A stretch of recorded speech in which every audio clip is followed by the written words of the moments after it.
A warm welcome to the 20th session of the third module in Signals and Systems. In the last session, we finally used formal algebra or formal derivation to establish what we had seen in the Shannon sampling theorem before. Namely, let us summarize and let us state very formally now. If you have the waveform xt. Now, here I do not necessarily need to have a band limited waveform, any waveform xt with a Fourier transform. So, xt has a Fourier transform capital X of omega. Here of course, capital omega refers to the angular frequency.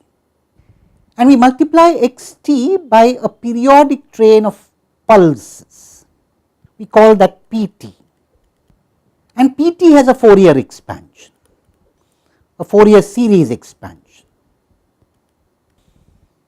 Here the period of the train is Ts.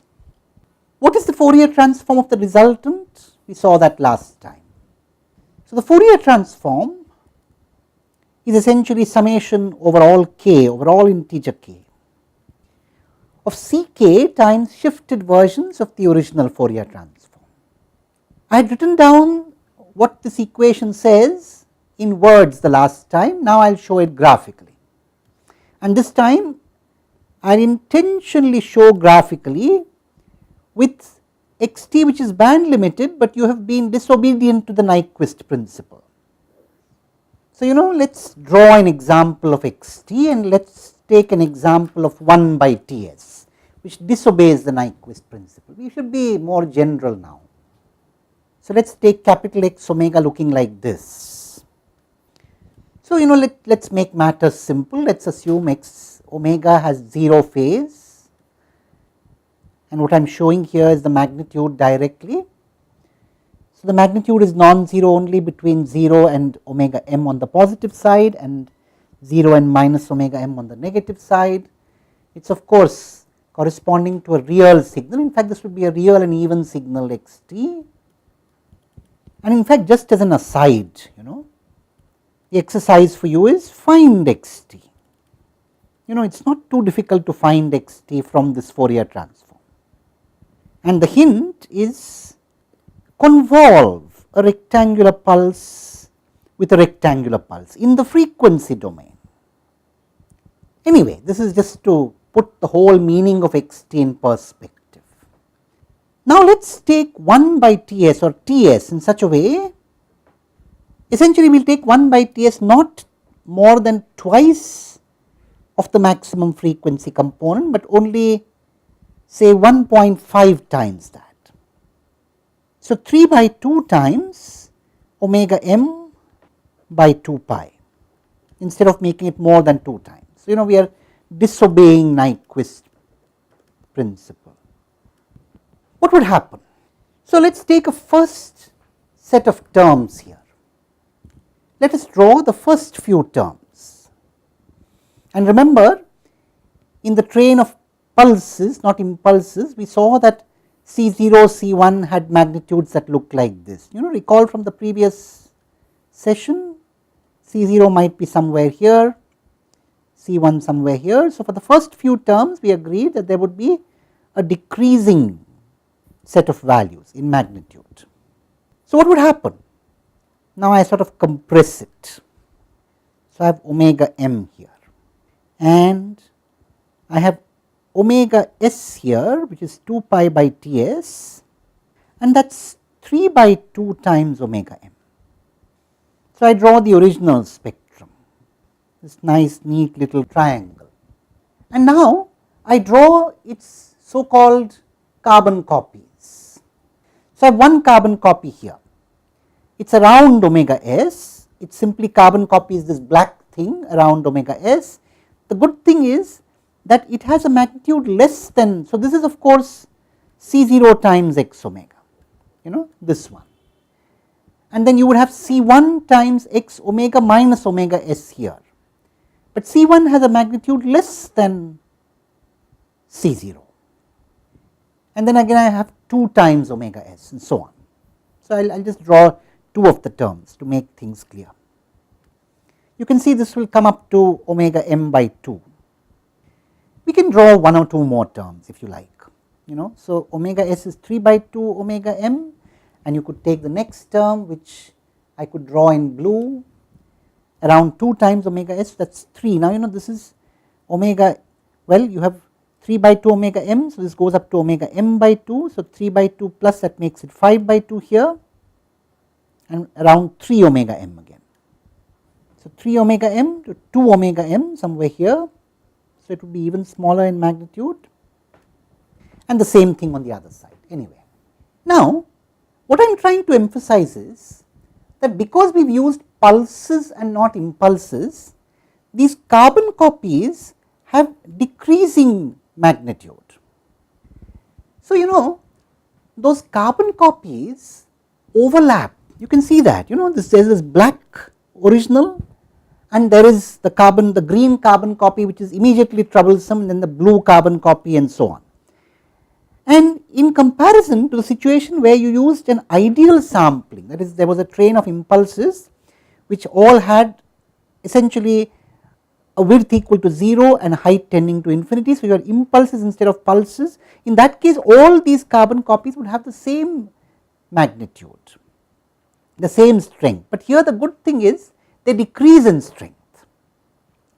So, the green one, although it interferes with the black one, has a strength smaller than the black one, and the blue one has a strength smaller than the green one.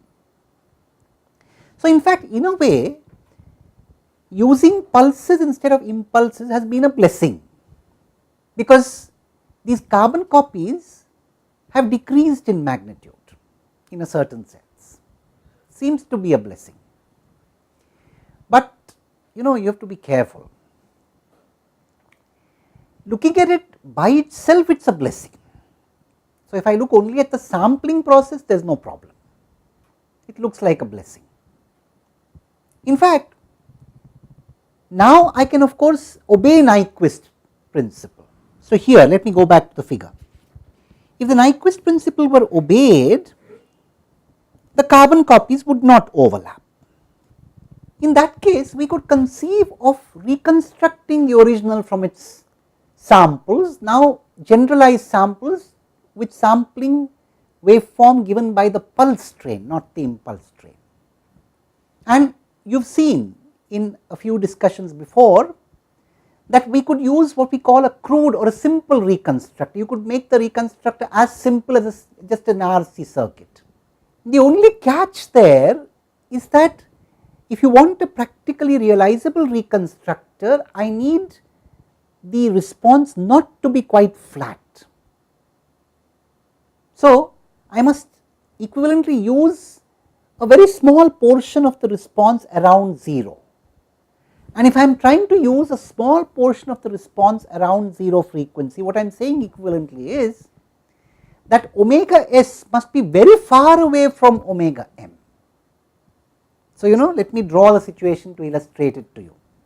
So, now let us consider the situation where we are actually obeying the Nyquist principle. So, we obey the Nyquist principle, but we use a practical reconstruct. What would be the situation? You would have this original spectrum here. Hopefully far away you would have its carbon copies. And as I said, if we have used this train of pulses instead of impulses, then we have decreasing amplitudes. And you have the frequency response of the practical reconstructor, and you want the frequency response to be reasonably flat up to omega m and then drop off. The frequency response needs to be reasonably flat here. What are we saying? We are saying that now omega m must be much less than omega s. In fact, what we are saying effectively is that whereas Nyquist principle requires you only to have omega n m less than omega s by 2, so the situation is that in the graph omega s by 2 would come somewhere here, and you only need omega m to be less than this omega s by 2, but that is not enough, because for a practical reconstructor you also want to put it in this flat region, which is pretty far from omega s by 2. As you go towards omega s by 2 in a typical reconstructor, you have the portion where the response falls off fast, and you do not want that part. So, there is the compromise. The compromise is that if I use a practical reconstructor, I need to use a much larger sampling frequency. So, omega s needs to be much larger than 2 times omega m. But of course, the good thing is if I am using practical sampling with pulses instead of impulses, even though that practical reconstructor never goes to 0 as omega tends to infinity, you are at least blessed that some of those other carbon copies have decreasing magnitude. So, even if they do appear in the output, they appear with decreasing magnitude compared to the situation of ideal sampling. An interesting combination. Well, we would now formally like to give a name to these carbon copies. The so called carbon copies that we have been talking about all this while, carbon copies of the spectrum, are often called aliases. You know, the word alias has the meaning of assuming a different identity.